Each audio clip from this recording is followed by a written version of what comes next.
Tu as déjà quitté une pièce en te sentant bizarre. Genre, t'étais normal en arrivant et d'un coup tu te sens coupable, stressé, petit, nerveux, alors que personne ne t'a rien dit de spécial. C'est ça le truc flippant. Les gens ne t'influencent pas seulement avec leurs mots. Parfois, ils t'influencent avec leur silence, leur énergie, leur regard, leur absence de réaction, leur manière d'occuper l'espace. Et aujourd'hui, on va pas faire une vidéo classique du style « s'il croise les bras, ça veut dire qu'il est fermé » ou « s'il regarde à gauche, il ment ». Non, ça, c'est le genre de psychologie TikTok qui transforme tout le monde en mentaliste de supermarché. Là, on va parler d'un truc beaucoup plus subtil, la manière dont certaines personnes changent ce que tu ressens, ce que tu oses dire, la place que tu prends, et même l'image que tu as de toi-même, sans prononcer un seul mot. Petit disclaimer avant de commencer, le but c'est pas d'apprendre à manipuler les gens, c'est plutôt l'inverse. C'est apprendre à repérer quand une présence, une attitude ou une ambiance commence à te contrôler sans que tu t'en rendes compte. Commençons. La première façon dont les gens vous influencent sans parler, c'est en contrôlant l'ambiance. Et ça, on le sous-estime énormément. Quand quelqu'un entre dans une pièce avec une énergie lourde, tendue, froide, tout le monde le sent. Personne n'a besoin de dire « attention, je suis de mauvaise humeur ». Le corps comprend avant les mots. Tu peux être en train de rigoler avec des amis, quelqu'un arrive, ne sourit pas, ne dit presque rien, se pose dans un coin, et d'un coup, tout le monde baisse un peu le volume. Les blagues deviennent moins naturelles, les gens surveillent ce qu'ils disent.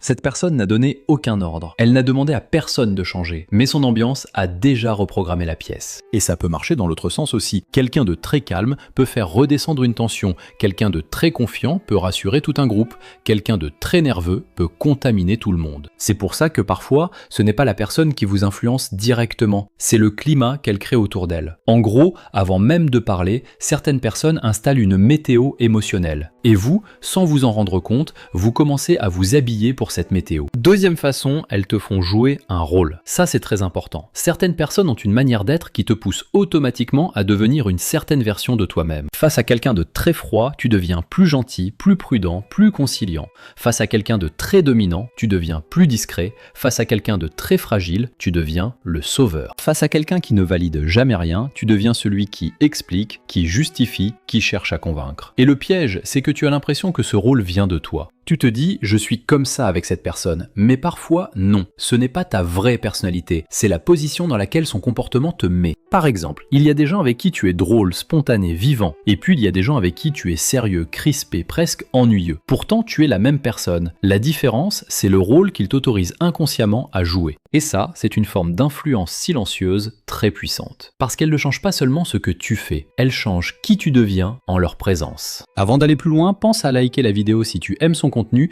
et abonne-toi à la chaîne Conscience et Vibrations pour ne rien manquer des prochaines publications. Ici, on décrypte les mécanismes de l'esprit humain, l'objectif, mieux comprendre les autres et surtout, mieux se comprendre soi-même. Reprenons. Troisième façon, la non-réaction. Alors là, on touche à un truc vraiment puissant. La personne qui réagit le moins prend souvent le contrôle de la situation. Pourquoi ? Parce que l'être humain déteste le vide. Quand quelqu'un ne répond pas, ne sourit pas, ne valide pas, ne réagit pas, notre cerveau commence à paniquer un peu. Il veut remplir le silence, il veut comprendre, il veut obtenir un signal. Imagine que tu racontes quelque chose qui te tient à cœur et la personne en face ne montre rien. Pas de sourire, pas de « ah ouais », pas de réaction claire. Qu'est-ce que tu fais ? Tu rajoutes des détails, tu parles plus vite, tu te justifies, tu reformules, tu te demandes si tu as dit un truc bizarre, et voilà. Sans dire un mot, l'autre personne vient de te faire travailler pour son approbation. C'est pour ça que certaines personnes utilisent le silence comme une forme de pouvoir. Pas forcément consciemment d'ailleurs, mais le résultat est le même. Leur absence de réaction crée une pression. Et le plus fou, c'est que parfois, une personne qui ne réagit pas paraît automatiquement plus forte, plus sûre d'elle, plus difficile à impressionner. Pas parce qu'elle est forcément supérieure, mais parce qu'elle ne donne pas facilement son énergie. La leçon ici, c'est simple. Quand quelqu'un ne réagit pas, ne donnez pas automatiquement plus de vous-même pour combler le vide. Parfois, le silence de l'autre n'est pas une évaluation, c'est juste un silence. Quatrième façon, dans les relations toxiques, le silence peut devenir une punition. Et là, il faut faire attention, parce que le silence peut être sain. Parfois, quelqu'un se tait parce qu'il réfléchit, parce qu'il a besoin de calme, parce qu'il ne veut pas dire quelque chose sous le coup de la colère. Mais parfois, le silence devient une arme. Tu vois le genre, la personne ne crie pas, ne t'insulte pas, ne dit rien de directement violent. Mais elle se ferme, elle devient froide, elle soupire, elle répond par des petits gestes, elle t'ignore, elle retire son affection. Et toi, tu commences à faire quoi ? Tu demandes ce qui ne va pas? Tu t'excuses même si tu ne sais pas exactement de quoi? Tu analyses chaque détail? Tu essaies de redevenir acceptable à ses yeux? C'est ça le contrôle silencieux. Ce n'est pas toujours spectaculaire, ce n'est pas forcément une grande scène dramatique. Parfois, c'est juste une température qui descend d'un coup, une présence qui devient glaciale, une distance qui te fait courir après l'autre. Et petit à petit, tu apprends à surveiller son humeur avant même de surveiller tes propres besoins.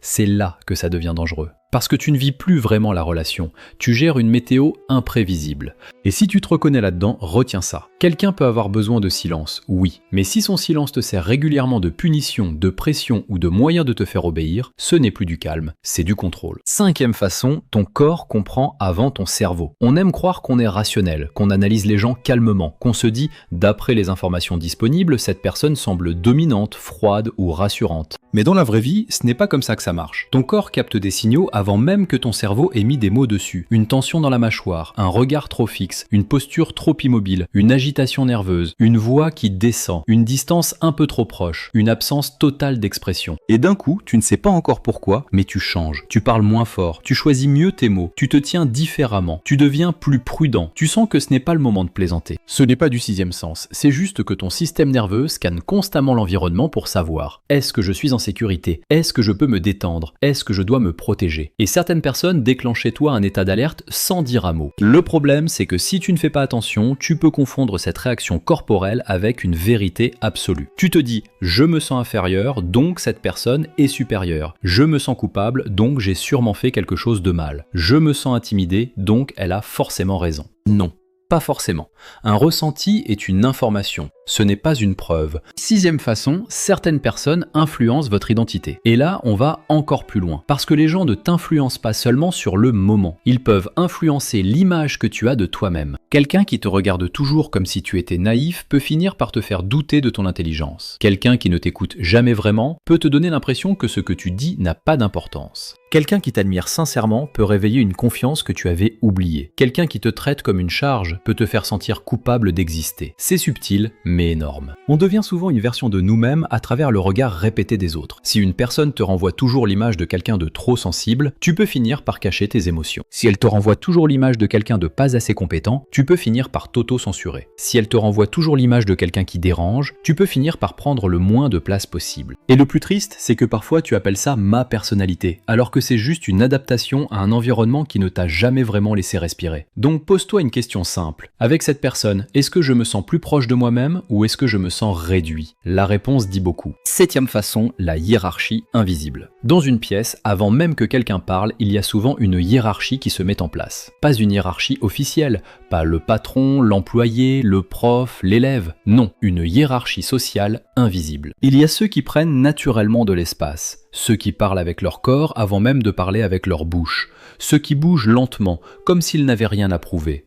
Ceux qui n'ont pas besoin de chercher l'approbation, ceux autour de qui les autres s'orientent. Et puis il y a ceux qui s'adaptent. Ils se poussent un peu, ils rient un peu trop vite, ils vérifient les réactions, ils parlent quand on leur laisse de la place, ils attendent inconsciemment la permission d'exister pleinement. Et attention, ça ne veut pas dire que les personnes dominantes sont forcément mauvaises. Certaines personnes ont juste une présence forte. Elles ne cherchent pas spécialement à écraser qui que ce soit, mais l'effet peut être réel quand même. La hiérarchie invisible se voit dans des détails. Qui interrompt qui peut rester silencieux sans malaise? Qui décide du rythme? Qui reçoit l'attention quand il entre? Qui fait changer les autres de posture? Le piège, c'est de croire que cette hiérarchie est naturelle, fixe, indiscutable, alors qu'en réalité, elle se négocie tout le temps. Et parfois, reprendre du pouvoir, ce n'est pas dominer l'autre, c'est simplement arrêter de se réduire automatiquement. 8e façon, ce que les gens te font ressentir est parfois leur vrai message. Et ça, c'est probablement le point le plus important de la vidéo. On se concentre beaucoup sur ce que les gens disent, mais parfois, leur vrai message n'est pas dans leurs mots. Il est dans l'état dans lequel ils te mettent. Si après avoir vu quelqu'un, tu te sens toujours coupable, il y a peut-être un message silencieux du type « tu me dois quelque chose ». Si tu te sens toujours petit, il y a peut-être un message silencieux du type « je suis au-dessus de toi ». Si tu te sens toujours pressé, il y a peut-être un message silencieux du type « mon rythme est plus important que le tien. Si tu te sens toujours en attente, il y a peut-être un message silencieux du type « ma validation est rare, donc elle a de la valeur ». Si tu te sens toujours confus, il y a peut-être des signaux contradictoires. Une personne qui dit qu'elle tient à toi, mais qui agit comme si tu étais optionnel. Et là, il ne faut pas devenir parano. Le but, ce n'est pas d'analyser tout le monde comme un ennemi caché. Le but, c'est de remarquer les répétitions. Une sensation isolée, ça peut venir de toi, de ta fatigue, de ton passé, de ton stress. Mais une sensation qui revient toujours avec la même personne dans le même type de situation, là, ça mérite d'être écouté. Parce que ton corps compte souvent le score avant ton cerveau. Donc, si on récapitule, les gens peuvent t'influencer sans parler en contrôlant l'ambiance, en te poussant à jouer un rôle, en utilisant la non-réaction, en transformant le silence en punition, en déclenchant une réaction dans ton corps avant ton cerveau, en modifiant l'image que tu as de toi-même, en installant une hiérarchie invisible et en te faisant ressentir un message qu'ils n'ont jamais formulé clairement. Mais le vrai sujet, ce n'est pas juste de repérer ça chez les autres. Le vrai sujet, c'est de retrouver ton centre. Parce que si quelqu'un peut changer ton état intérieur juste en entrant dans une pièce, alors tu dois apprendre à te demander, est-ce que ce que je ressens m'appartient vraiment ou est-ce que je suis en train d'absorber l'énergie de quelqu'un d'autre? C'est une question simple, mais elle peut éviter énormément de confusion. Et la prochaine fois que tu te sens coupable, intimidé, nerveux ou inférieur sans raison claire, ne te juge pas tout de suite. Observe. Qui vient d'entrer dans la pièce? Qui s'est fermé? Qui n'a pas réagi? Qui te pousse à te justifier? Qui te fait devenir une version plus petite de toi-même?